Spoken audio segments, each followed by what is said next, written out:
की स्मृति ईरानी जी की राय को मैं किनारे रखता हूं। उनकी राय की जरूरत नहीं। आदरणीय अखिलेश यादव जी इस देश के भावी प्रधानमंत्री हैं, इस उत्तर प्रदेश के एक सक्सेसफुल चीफ मिनिस्टर रह चुके हैं। मुद्दे पे आइए, कोटा विद कोटा की अभी आप बात कर रहे थे। आपको पता है कि 1967 में डॉक्टर राम मनोहर लोहिया ने एक नारा दिया था। उन्होंने कहा था रानी बनाम मेहतरानी।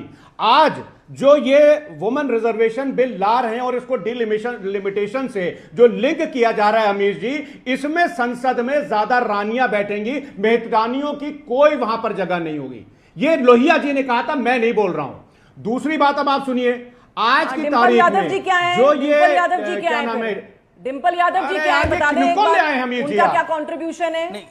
फराज जी देखिए, ये गलत बात है। आप पहले महिलाओं को आने दीजिए, फिर जज करना रानी महारानी, ऐसे इस तरह की चीजों से चलेगा नहीं काम। सुनने वाले दर्शक सुन रहे हैं, आप आने ही नहीं देना चाहते सबसे पहले तो, क्योंकि आपके नेता कमेंट किस तरह का करते थे महिलाओं के लिए, और वैसा ही कमेंट आज अखिलेश यादव जी ने भी किया। नारी को नारा बना दिया, अरे नारी को नेतृत्वकर्ता बना दिया हमने। आप लोगों को तकलीफ है इस बात से और इसीलिए आपको इतनी प्रॉब्लम हो रही है। इस तरह की भाषा आप नहीं ले, क्योंकि हम लोग भी एग्जाम्पल देंगे। मैं किसी महिला का एग्जाम्पल कोट करना नहीं चाहती हूं, लेकिन कंट्रीब्यूशन अगर जज कर जाएगा तो परिवारवाद की चरण वंदना करते करते आपको लगेगा कि सिर्फ वही बात सही है, बाकी कुछ भी नहीं है, तो ये गलत चीज है आपके लिए। वो तो अखिलेश जी को भावी पीएम भी बता रहे हैं राखी जी, राहुल जी का पत्ता काट दिया। अरे वो अब आइंदा से कभी सीएम भी नहीं बन पाएंगे। मैं आप देख लीजिए, यूपी में जीत कराएंगे, क्योंकि जनता की हमने सेवा की, किसी परिवारवाद से नहीं आए हैं। हमारे पास कोई लेगेसी नहीं है। हमारे यहाँ पर स्मृति ईरानी ने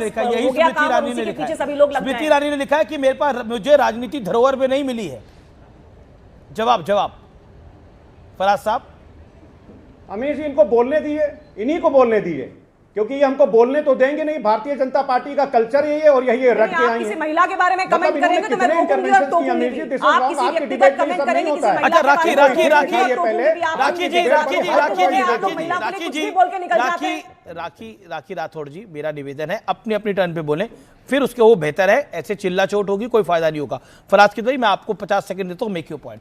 आप राखी जी की बात का जवाब दीजिए और जो स्मृति ईरानी जी ने भी बोला उसका भी जवाब दीजिए। अमीर जी सुनिए, देखिए राखी जी ने क्या बोला मुझे कुछ सुनाई नहीं दिया, क्योंकि आपकी डिबेट इतनी अच्छी होती है, यहां पर एक दूसरे को लोग इंटरप्ट नहीं करते हैं। ये शायद पहली बार आई है, इनको पता नहीं है। खैर अब सुनिए, मैं ये कहना चाह रहा हूं अमीर जी कि भारतीय जनता पार्टी एक ही दिन के अंदर डिलिमिटेशन कमीशन और इलेक्शन कमीशन को छुट्टा सांड बना देगी। ये छुट्टा सांड बना देगी। छुट्टा सांड होते हैं ना गांव में, जो हरी फसलों को चर जाते हैं। अब मैं क्यों बोल रहा हूं? मैं इसलिए बोल रहा हूं कि आर्टिकल 82 में जो बदलाव किया जा रहा है उसको समझना जरूरी है। पहले हर जनगणना के बाद सीटों का बंटवारा होता था, यानी यह काम तय समय और सही आंकड़ों के आधार पर अमीर जी होता था। लेकिन अब पीरियोडिक, वेरिफाइबल और डेटा एक्सरसाइज वाले शब्द 83 एक मेरा पॉइंट है दिया जाएगा। फराज साहब आप सिर्फ आपके 50 सेकंड हो गए, फिर मैं आपको एक सवाल पूछ रहा हूं। नारी को नारा क्यों बोला अखिलेश जी ने सदन के अंदर? क्यों बोला नारी को नारा बना दिया? कैसे बना देंगे नारी को नारा? कैसे, मतलब समझाइए जरा। नारी को, अरे नारा का मतलब नहीं समझते हैं? जय जवान जय किसान, जिसकी जिसकी संख्या भारी उसकी उतनी भारी। क्या बोल रहे हैं आप अमीर जी? नारी को नारा बना दिया। क्या बोले? ये नारा नहीं होता है क्या? ये नारा नहीं होता है? नारी को नारी जय भीम, जय जय जय जय जय भीम, ये नारा नहीं है क्या? ये महिलाओं को, ये महिलाओं के नारे लगाते हैं। अब आप मेरी बात सुनिए। आपने बोला, आपने 1.5 मिनट बोला। अमीर जी आपने मुझे बिल्कुल बोलने दिया। आपको 1.5 मिनट आपने बोला। अब राखी राठौड़ की बारी है। 40 सेकंड राखी राठौड़ की।